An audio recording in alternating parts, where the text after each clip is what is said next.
The pledges were tasked with completing a challenge that involved infiltrating one of the most popular sororities. A select group was chosen for this mission, and they were required to dress in drag to increase their chances of blending in. This would be a daylight operation, making it necessary for the pledges to look convincingly feminine, with delicate features and lightweight physiques. The event was scheduled for the following Saturday, giving the pledges enough time to prepare by gathering appropriate clothing and seeking assistance from women in their lives, mothers, girlfriends, sisters, etc. It was emphasized that they must aim for the highest level of authenticity in their appearance. Any pledge who failed to meet these expectations would be disqualified from the fraternity. On Saturday, the pledges gathered for a final inspection. A few of them didn't show up, so they were dismissed, leaving 4 remaining pledges. These were sent to the sorority house with the goal of obtaining 2 pairs of panties each. The group gained entry, successfully passing as females. They moved through the sorority house, looking for empty rooms to gather their prizes. However, just as they were about to leave, a dozen sorority girls confronted them in the lobby. "Hold it right there," said Joyce, the apparent leader. "We received a tip from your fraternity about what you were planning. You're busted." Some of the girls had video cameras and were filming. They removed their wigs and filmed their faces for future identification. "From now on, you'll follow our instructions exactly, or these videos will be turned into the dean, and you'll be expelled," Joyce warned.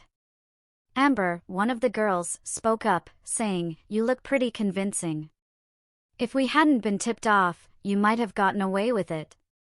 Now, let's see how well you did. Lift your skirts and show us your panties." Mike, Rick, Donnie, and Ed blushed, but they knew they were trapped. Reluctantly, they lifted their skirts.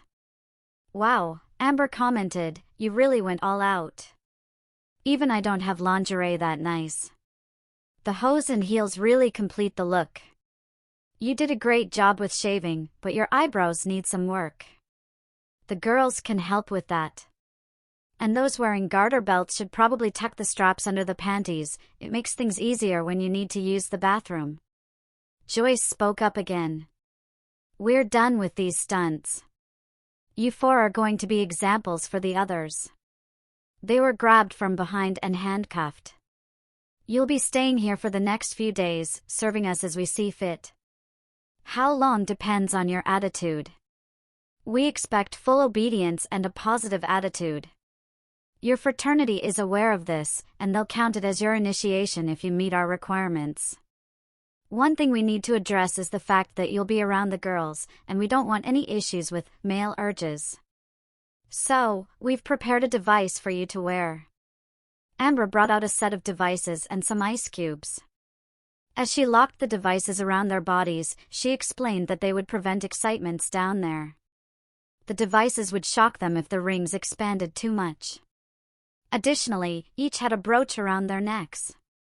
It was a sensitive device that would trigger a shock if they spoke too loudly or too low, below the usual female voice range. It also had a silent mode that could be activated remotely. The house was equipped with an electronic fence that would give them a shock if they attempted to leave. The handcuffs were removed, as they were no longer necessary. Mike raised his hand for permission to speak. Joyce nodded, and he asked, "These measures seem a bit extreme."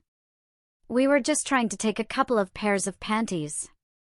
Joyce replied, "We've had enough. After the brothers hear about this, they'll think twice before trying another raid." "Now, let's show you how this works," Joyce said, pressing a button on her controller. The boys received a shock that nearly buckled their knees, causing a scream that triggered another shock due to the amplitude of their voice. "That was level 1, Joyce said. There are 5 levels, so don't test us." She then instructed them, "Now, let's see you do a curtsy." The boys awkwardly tried, lifting their skirts as best they could. "Lift them higher. Don't be shy. We're all girls here," Joyce encouraged. "Keep practicing until I say stop." After about 5 minutes, they had improved, and Joyce allowed them to stop. She then told them, "Whenever any of the girls speak to you, you are to curtsy and say, 'Yes, mistress. How may I serve you?'"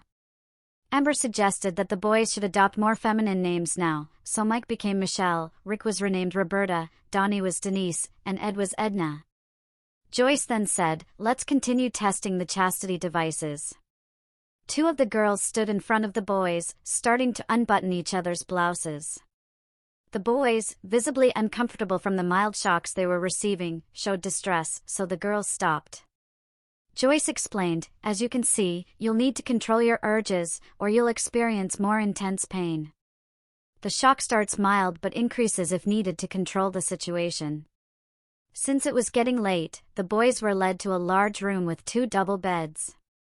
Joyce said, "You'll sleep 2 to a bed.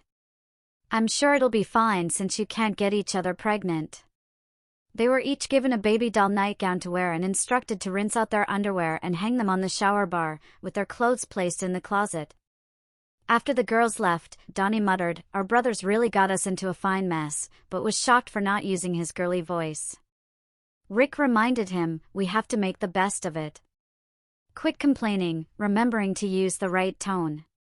The boys chuckled, but that earned them another shock. Ed was so startled by the shock that he wet his panties, leading him to rinse them out and sleep without them. Amber popped her head in and commented, "You girls look adorable in your nightgowns. Don't get dressed in the morning, I'll bring you outfits.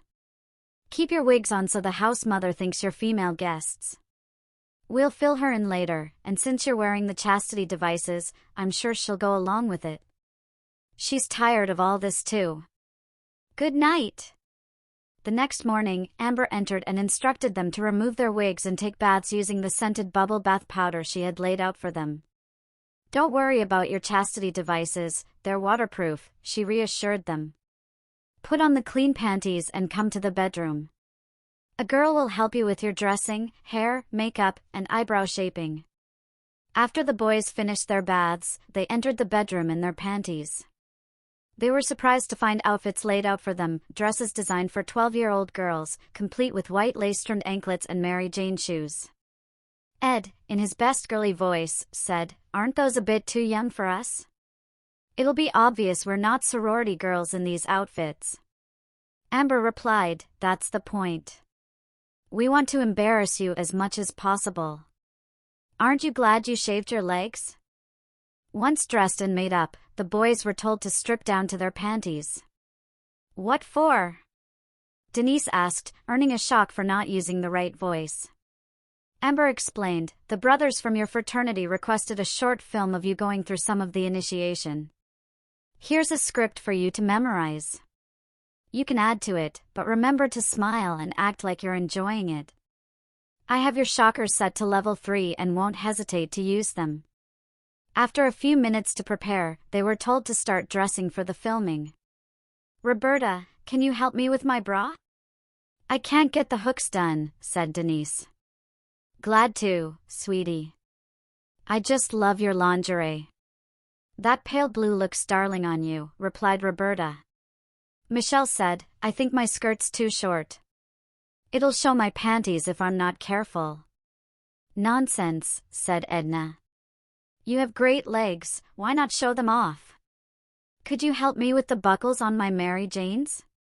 These long nails are a challenge." The boys finished getting dressed for the filming and exchanged compliments, making sure to please Amber. They also touched up their lipstick on film. Amber smiled and said, "Well done, girls. The brothers will love this, and we'll give you each a copy for your keepsakes." The boys were then brought downstairs for inspection, each handed a doll to carry and told never to set it down without permission. Joyce, pleased with their appearance and their discomfort, called her friend Pam from a sister sorority to come over and see the boys. When Pam entered, she asked, "Where are the boys, and who are these little girls?" Joyce responded, "They are the boys." Pam, incredulous, asked, "How did you get them to dress like that?" Joyce replied, "They'll do anything I tell them." Pam requested, "Prove it." Joyce instructed, "Girls, lift your skirts so Pam can see your panties and the outline of your equipment." The boys hesitated, but after Joyce waved the controller at them, they quickly complied.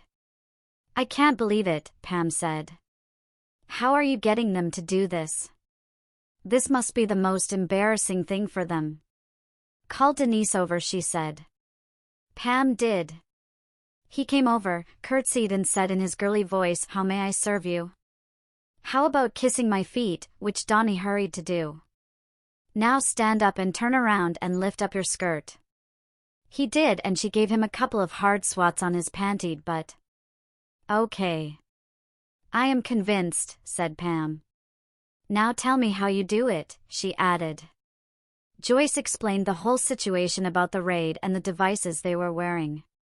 She invited her and some of her friends to come over tonight for a further demonstration. Pam told her she wouldn't miss it for anything and left. Joyce now told the boys/girls what else they would be doing this afternoon. Joyce said, "My cousin has a dance school for young boys and they need some young girls for them to practice with, and guess who it will be? That's one of the reasons for your outfits." I did not explain all the features of you chastity devices. It also has a button that will cause you to wet your panties by the type of shock it gives you. I will be there, and if I see any of you doing anything not appropriate for a 12-year-old girl, you will be very embarrassed. I won't hesitate to use it in front of your partner. I will have to put a diaper on you if that happens. We can't have you running around with wet panties. They better be convinced they are dancing with a real girl, and that includes using the girls' bathroom if needed. The boys/girls were marched over to the studio and paired up with the real boys who hated the lesson as much as they did. It was very difficult since they had to dance backwards a lot. They all tried real hard because they did not want Joyce to use that special button. None of them were detected as boys, and it was finally over. It was almost dinner time now, so the girls were told they would be waiting tables and doing dishes. They got a lot of cute remarks and quite a few feels under their skirts. After dinner they were sent upstairs for a costume change. This time they were dressed like Can girls, complete with many petticoats and ruffled panties. They were taken to a large room where they were made to practice a short number doing the high kicking and a little dancing to music. By this time Pam and the girls she invited had come over and all gathered in the large lobby.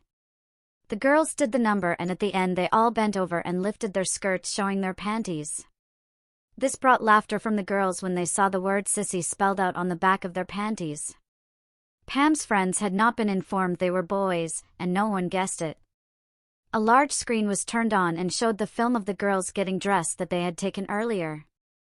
This brought a lot of giggles and snickers, especially when they heard them talking in their girl voices and acting like they were having fun. The boys/girls were blushing beet red again. They had not expected this to be shown to the other girls. Finally everyone was told, and the girls could not believe that they had such control over them. They were then given a controller and told them to ask them to do anything they wanted. One of the girls said for two of the boys to French kiss each other. Without hesitation they did. Then she had the other boy bend over the last one's knee and be spanked on his pantied bottom, hard. It was done.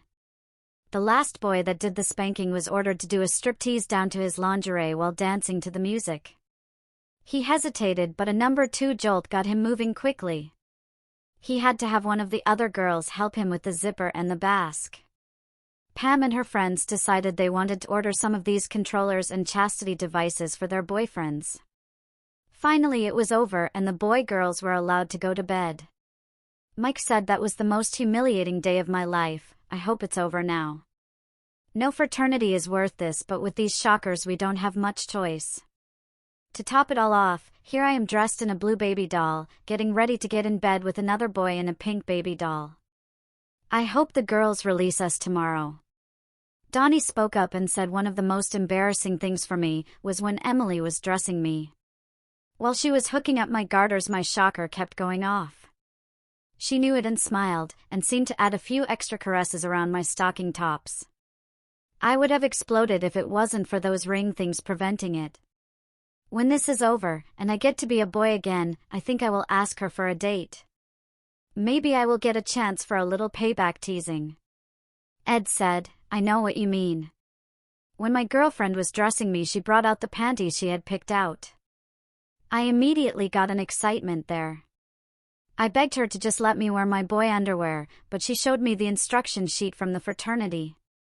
It said from the skin out, which means all female garments, skirts no longer than 3 inches above the knee, hose and low-heeled shoes, 2 inches minimum. She said, that's going to be pretty obvious, so we should take care of it, and we did. A few minutes later, as she added the garter belt and stockings, we had to do it again. Rick then confessed, well, we're being honest, I'll admit something too. I'm not into guys, but I think I have a thing for lingerie. Sometimes when I see you guys prancing around in your underwear, it sets off my shocker. I have to remind myself, those are boys. Sometimes, when I sit down, I catch a glimpse of my stockings because my skirt rides up, and that triggers it too. I'll be so glad to get out of this chastity device. He noticed Donnie sitting there with a grin and asked, what's going on with you? How do you feel about all this? Donnie replied, I hate to admit it, but I kind of enjoy it. The lingerie and female clothes are a real turn-on for me. I love the feel of the stockings on my shaved legs, and the panties are a lot to handle. When that girl put the cuffs on me, I nearly lost control. There's something about the helplessness that's a bit exciting. It's a good thing I have this restraint on, or I'd probably lose control. I'll be glad to get it off though, so I can really enjoy myself. Just then, Amber poked her head through the door with her digital camera in hand. Remembering the rules, the boys quickly jumped up, curtsied, and said, yes, mistress. How may we serve you? Amber smiled. I was walking by and heard all this giggling, so I had to check in. If I didn't know better, I'd swear it was a group of young ladies having a slumber party. I must say, you've all learned how to use those girly voices quite well. Donnie replied, these brooches we're wearing give us the motivation to do just that. Amber grinned, this looks like a perfect moment to capture. For cute little girls in their baby doll pajamas having a slumber party. Please, sit back down in a circle like you were so I can get a picture. You all look absolutely darling. Smile for me. I'll make sure you get copies for your scrapbook. She paused and added, actually, I have an idea. Maybe I can use these for blackmail to get some free maid service for a party I'm planning. If I decide to post these, I'll make sure to include one of the earlier pictures when you didn't have your wigs on. Otherwise, they'll just look like a picture of 4 sweet little real girls, with no before reference. Amber continued, I even have a cute maid outfit I wore last Halloween that would look great. I know where I can rent 3 more. Mike groaned, that's not part of the deal, forgetting to use his girly voice and getting shocked for it. Amber smiled and said, I know, this will be our little secret. Nighty-night, ladies. That's enough chatting for now, I'm switching you to silent mode. I hope no one snores, or you might get a rude awakening. She added, I'll check the bathroom on my way out. I hope for your sake that everyone rinsed out their undies. If you appreciated this story and wish to show your support, please consider leaving a like and subscribing to my channel.